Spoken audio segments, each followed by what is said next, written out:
Hampir 1 malam penuh, kami tidak bisa tidur setelah diguyur hujan lebat dan angin kencang. Pagi ini, jam sudah menunjukkan pukul 8:30 WIT, namun kabut tebal masih menyelimuti sekeliling kami. Jarak pandang maupun kualitas pemantauan dengan teropong sangat buruk. Sesuai apa yang pernah saya alami saat bertugas di wilayah rawan, suasana berkabut seperti ini adalah saat yang harus diwaspadai. Biasanya, suasana berkabut akan dimanfaatkan KKB untuk bergerak, kemudian melakukan penyerangan terhadap aparat keamanan atau terhadap masyarakat. Pukul 9:40, kabut mulai menghilang. Saya mewanti-wanti rekan-rekan untuk waspada dan melakukan pemantauan dengan lebih teliti. Bisa saja, KKB sudah bergerak mendekati posisi kami saat kabut tebal menyelimuti sekeliling kami. Beberapa saat kemudian, detak jantung saya sepertinya tidak nyaman dan ada rasa was-was yang sedikit berlebihan. Saya merapatkan badan dan menempelkan telinga saya di atas satu bongkahan batu. Saya sangat terkejut. Telinga saya mendengar getaran benda yang bergerak di sekitar kami. Kepada rekan-rekan, saya memberi isyarat untuk segera merunduk. Saat saya kembali merapatkan telinga saya, tiba-tiba rentetan tembakan menyasar ke posisi kami.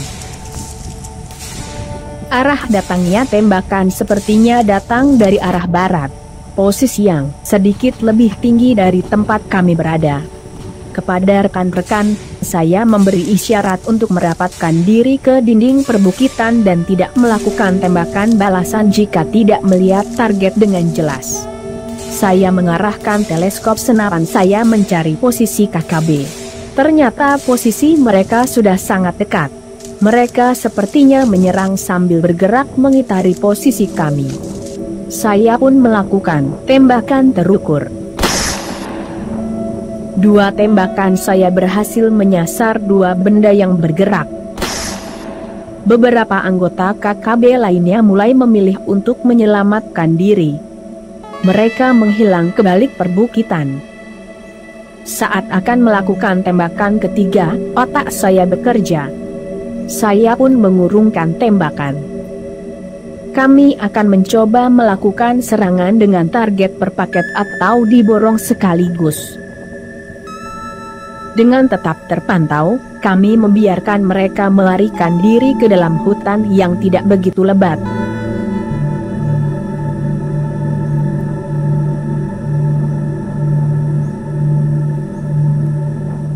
Kira-kira 200 meter di depan, kami pun menyusul mereka dari belakang. Namun kali ini dugaan saya meleset. KKB seolah tidak punya rasa capek. Sudah 3 jam berjalan, mereka tak juga berhenti. Dengan nafas yang sudah ngos-ngosan, kami terpaksa mengikuti mereka. Kami tidak mau kehilangan jejak. Walau selutut kaki saya rasanya sudah seperti mau lepas, saya tetap berpura-pura masih kuat. Selain untuk menjaga image sebagai komandan, saya juga harus bisa jadi teladan bagi rekan yang lain. Pukul 16:30, gerombolan KKB mulai terlihat berjalan melambat. Beberapa saat kemudian, mereka pun berhenti. Dari cara mereka mengatur posisi saat beristirahat, saya tahu, mereka sudah terlatih dalam bergerilya. Mereka beristirahat dengan memposisikan diri tetap mengawasi sekeliling area mereka.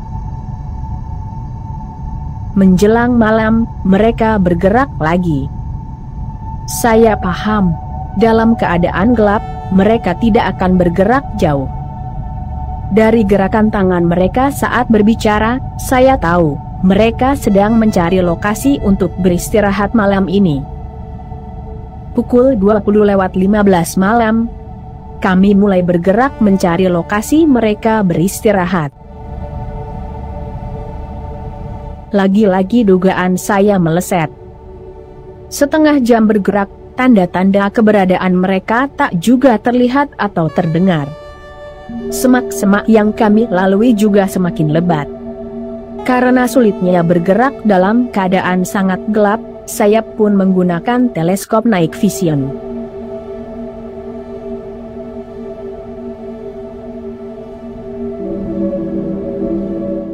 Kira-kira 40 menit bergerak, ternyata kami tiba di satu area yang terbuka. Saya mengamati sekeliling, tanda-tanda keberadaan KKB sama sekali nihil. Saya pun merasa kecewa. Tiba-tiba salah seorang rekan melihat satu titik api unggun kecil di tengah hamparan terbuka. Karena begitu kecilnya dan terkadang seakan menghilang, titik api hampir tidak terlihat secara sepintas. Jaraknya dari posisi kami kurang lebih 200 meter.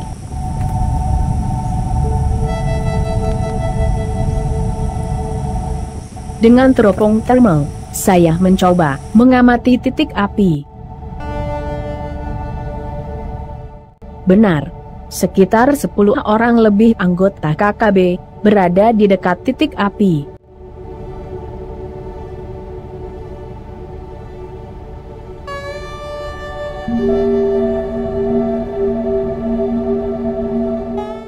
Mereka terlihat berdiri dan sedang bersiap untuk melanjutkan perjalanan.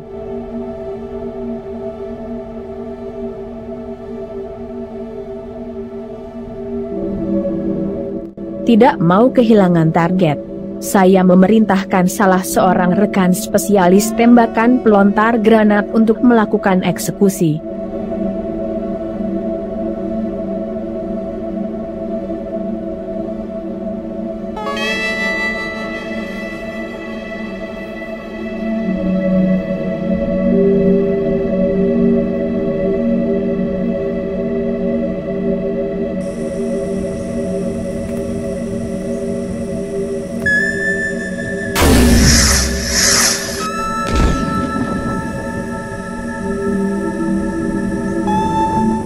Berhasil. Saat granat lontar meledak, secara serentak, kami melakukan siraman tembakan sapu jagat. Kami, hantu rimba, komando.